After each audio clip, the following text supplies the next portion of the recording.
Bless you, Lord. Would you give us time with you? Just time to be at your feet. Thank you. Amen. Welcome, friends. Delighted you're with us this lovely morning. And we're continuing to walk with Isaiah in these summer weeks. This passage from Isaiah this week, perhaps more than any of them, begins rather bleak. And then it turns with a nice, lovely, hard turn to something hopeful. Maybe you've heard some patterns and you would pick them up a little bit. Isaiah says, speaking from the point of view of the Lord, I stirred up one from the north and he has come. From the rising of the sun, he was summoned by name. He shall trample on rulers as on mortar, as the potter treads clay. We find these common elements in these Isaiah passages. The people are on exile. Their story is broken. They're in a place they never anticipated. They wonder if God knows, if God has abandoned them, if God cares. They wondered if God's abandoned them. That's what they really wonder. And Isaiah is then reaching the rhetorical heights. Some of these passages in the middle of Isaiah are some of the most beautiful, emotionally engaging and evocative passages in the scripture, because Isaiah is trying to bring the story back together for them, to say to them, God has not abandoned you. There will be hope. There will be a way this all works out. And then this time around, this week for us, Isaiah goes into a place that arguably raises as many questions as it answers. I want to say the semi-poetic structure of this doesn't help with that. But on the other hand, I'm not sure these questions can be answered, so maybe it's just as well. Isaiah says that the Lord is going to raise up one from the north. That's Cyrus the Persian. And he's going to bring him down and bring judgment on them and on those who exiled them. Eventually they'll come back. And what Isaiah is essentially saying in this whole area, and he says it in here, he says, well, it's what he's saying without saying it. He says, you humans, you're just determined, good heavens, you're just determined to order life around empire. You just keep on doing it. So God has to respond to that, as it were. And part of the way God responds is very ironic, because he works within it. And he's bringing a different empire person to do something in the midst of the mess you're all in. You might remember that when the Lord brought them into the promised land, he said, don't have a king. We're going to do this in a different way. We're from our lenses, looking back, we would say they were going to do it in an actually democratic kind of way, relatively speaking. But they were all afraid of that because it made them a small, unorganized people. This is Old Testament 101 stuff, right? And so then they're going to have a king. And they insist on having a king. And they say, we want a king the way the other nations have a king. And God, in dark irony, says to them, okay, fine, you can have a king the way the other nations have a king. But it's dark irony, because what the Lord means by that is, and he tells them, Samuel tells them, he's going to take your sons. He's going to take from your fields. He's going to take this. He's going to take that. He's going to rule over you. He's going to lord over you. So they go and they get Saul. And why is Saul chosen? Because he's what? Big and tall and bold. He's a king like the kings of every other nation. But he's not a man after God's own heart. So Saul's story is dark from the beginning, right? When Saul offers sacrifice without waiting for the prophet Samuel, it isn't that God got all twisted up about liturgy. It's the culmination of all that Saul has been all along, the presumption that Saul has had, which is a reflection of empire. Humans order empire to be extractive of the earth, exploitive of other people, and controlling of God. They have their own idols. Idolatry is a way of trying to have a God you can control. instead of a God who is free. And if there's one thing God will not give up, it's God's freedom. This is like the lens for the Old Testament. Just put that on and read the Old Testament through it. So Isaiah says some things in this early part of this passage that are hard to hear. He says God's going to use Cyrus. Well, that's not pleasant. He says that this is not that God likes Cyrus. Cyrus is not God's candidate. It's that Cyrus is a judgment on them, and that Cyrus will one day be judged. God reserves the right to be God. He won't give that up. And God says things like, hey, I've been trying to tell you, but you just won't listen. Who is there who could see this coming? There is no one. It's pretty bleak. These are the reasons why Isaiah also each week, you may have noticed, links up the Lord as the creator. Because he's trying to get under it all. He's trying to get beneath it all. You insist on structuring your ways of empire. Empires are so impressive. And so what? Because it's all God's. God made it, belongs to God.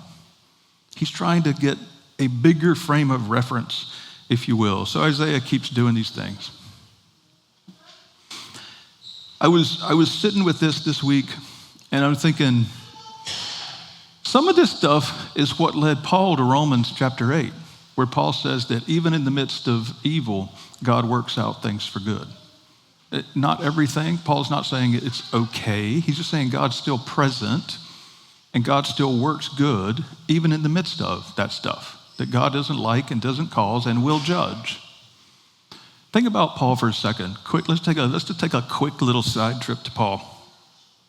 Paul was trained as a Pharisee, and he was one of the most brilliant. He was trained by the leading Pharisee of his time, which simply means for our purposes that he knew the Hebrew Bible inside and out.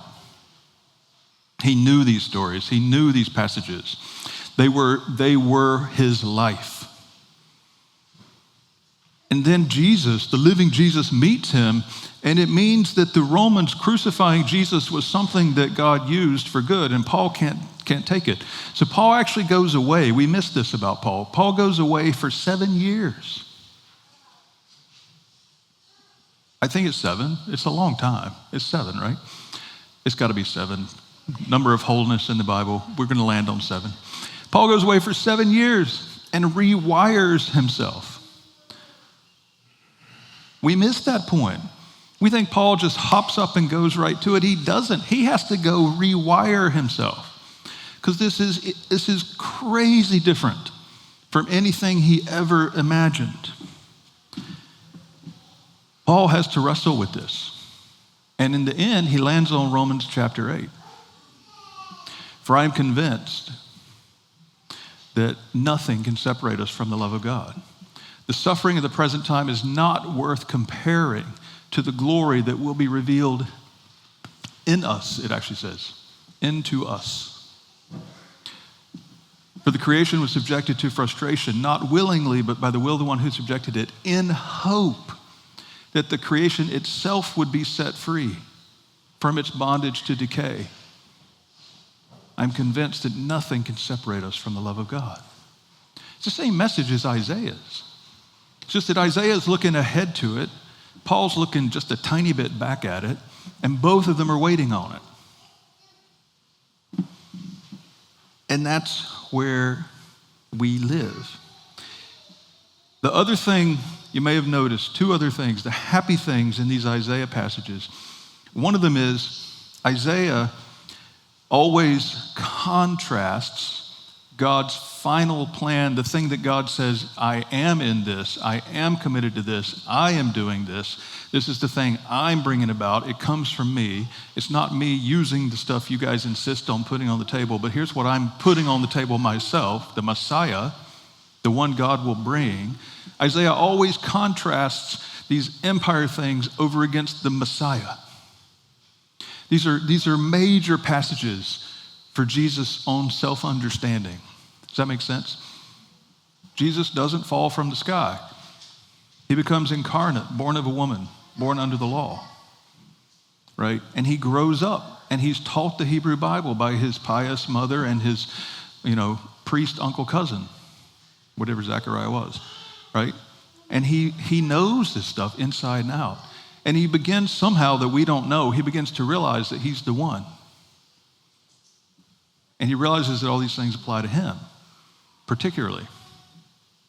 These passages in Isaiah are key for Jesus' understanding of who he was and what his mission was and how to be.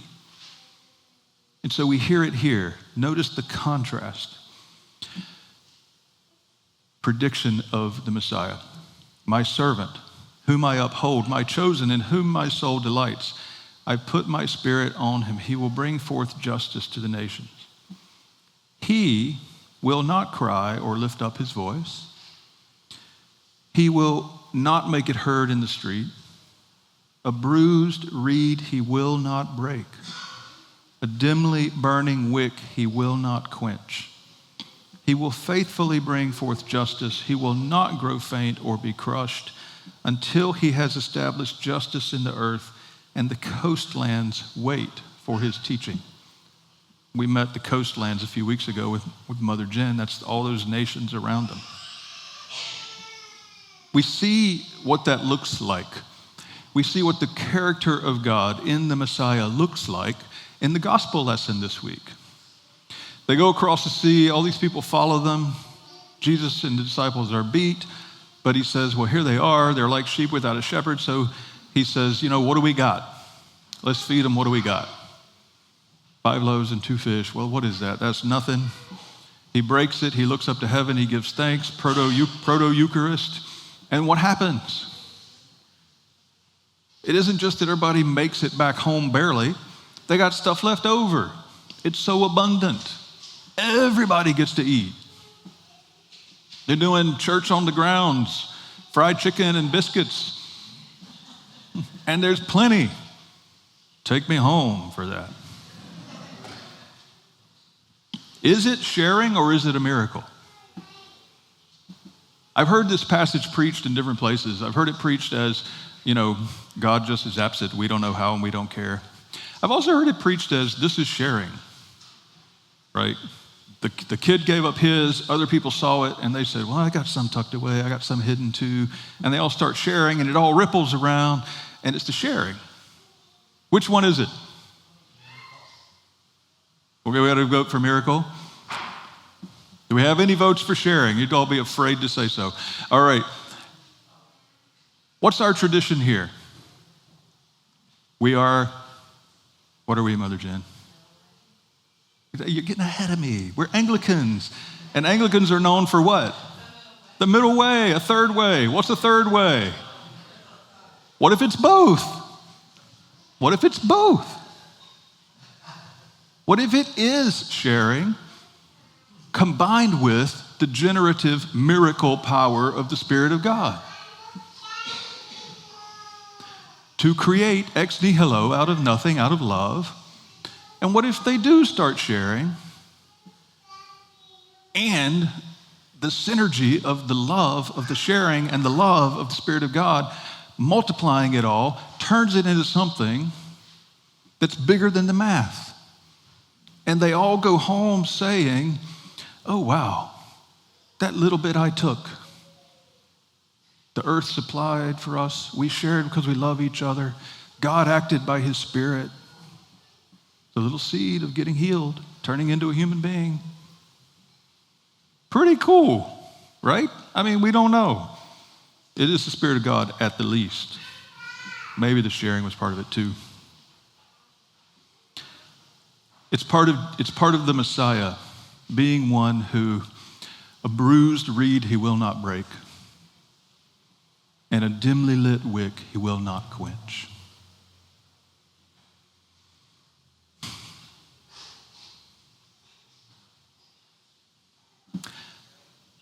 I was working on this yesterday. I was sitting on the couch, and you should see my notes. They're outrageously horrible.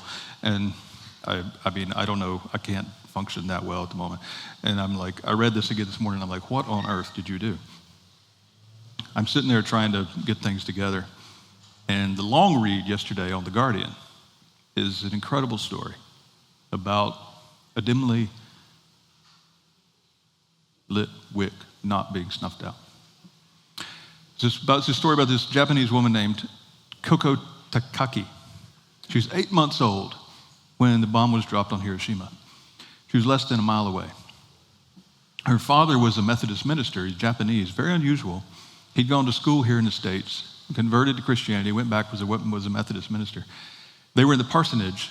Her mother and she were in the parsonage, and they survived somehow. The building fell in such a way. Her mother held her in one arm and dug them out with the other. It's incredible. It's an incredible story. Go look it up. And they get out. Her father was 2 miles away, and he was helping this elderly couple in the church to move into a bomb shelter because they're anticipating the firebombing raids that the U.S. was doing.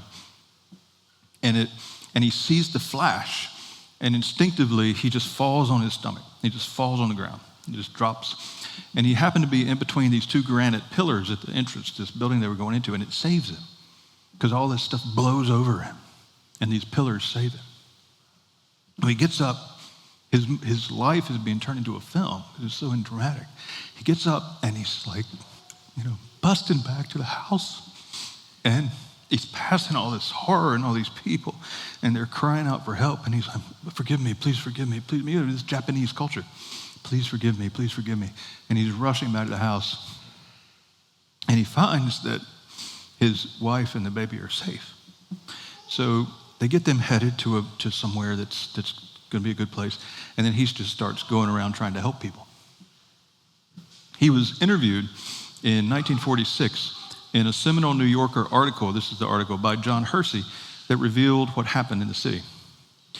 Hersey wrote a 31,000-word piece that filled the whole of the New Yorker, the whole magazine. It sold out in a few hours. It was turned into a best-selling book later that year. It was updated in 1985. Hersey returned to Hiroshima 40 years on to see what happened to the 6 survivors he had followed.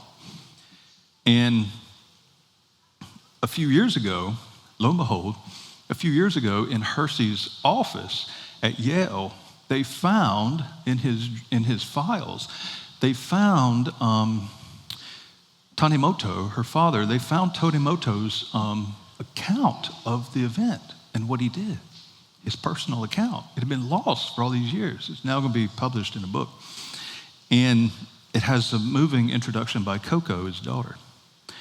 So Tanimoto, having friends in the U.S., and being a pastor, after the war, he becomes an advocate, and he goes around the U.S. and the world asking for money to help rebuild the city and to rebuild his church. He wants to create a peace center. He becomes a Christian pacifist. He argues for the elimination of all nuclear weapons. And he often told Koko, his daughter, that as a survivor, she had a responsibility to go and tell us in the world. And she couldn't do it. She just couldn't face it. Because when she'd been a teenage girl, she'd had to go through some tests that really humiliated her in front of these male doctors from other countries. Not done very tastefully. And she was like, I just don't want anything to do with that. So she comes to the States. She goes to college. She meets a guy. They get engaged. But the guy's father is a radiation doctor. Maybe that's how they met. And he forces his son to break the engagement because he's worried about the radiation and how it will affect her later in life. So he breaks the engagement, and she's crushed, and she goes home, and she decides that God has abandoned her. I'm sorry. I'm doing okay. I'm doing better, but I'm tired. My body's like dealing with this thing. So when I get tired, I get emotional. Not that that's a problem, but you're probably like, can't you just read this much? Anyway, so bear with me. I'm sorry. I mean, it is deeply moving. This story is incredible. So she pitches the whole thing. And she marries an atheist, which in that time and in her situation is really like, giving the finger to everybody. And so she marries this atheist guy. But the God who will not break a bruised reed or snuff out a dimly burning wick, that God loved her. As she says, I didn't want to marry a minister, so I decided to marry the atheist, she says. But life is interesting. Ha ha ha. Coco starts to laugh. She has a joyous, hiccupy chuckle. He became a Christian and later a minister of the church. Ha ha ha. Just as she couldn't escape from the impact of the bomb, she couldn't escape the church. Her faith returned. And with that eventually came courage and conviction. She worked with orphans and abandoned children. She became a renowned peace campaigner in her own right. She presented Mikhail Gorbachev, president of the then Soviet Union, with the crystal globe as a symbol of the fragile earth. She shared philosophies of forgiveness with Desmond Tutu. She advocated for nuclear disarmament with Jimmy Carter. Last year, Pope Leo invited her to a peace conference in Rome. The thing she cares about is that her father's book is now out there for the world to read and learn from. And the lessons are every bit as important as they were 81 years ago. She now goes, and when she goes places, she brings a little pink dress. It's the dress she had on the day she survived. Her mother held it and gave it to her, passed it on. And she tells her message. A few years ago, she discovered that a positive had come out of her teenage humiliation. I was told that all the medical data from the children from Hiroshima was given to Chernobyl to help the children there. When I heard that, my gosh, my bad memory helped other children. It made me so happy. Most of all, she determined that Hiroshima and Nagasaki will never be repeated. I don't want to see any child go through that. That's why I do not want to see any war in this world, this beautiful world. She swirls the word around in her mouth as if she can taste it. Think of it. We cannot destroy it. Bruised reed he will not break. A dimly lit wick he will not snuff out. Let's just sit in the beauty and the sacred beauty of Coco and her story, and the way that our God did not abandon her, but has touched her life. Bless you, God. Glory to your name. Amen.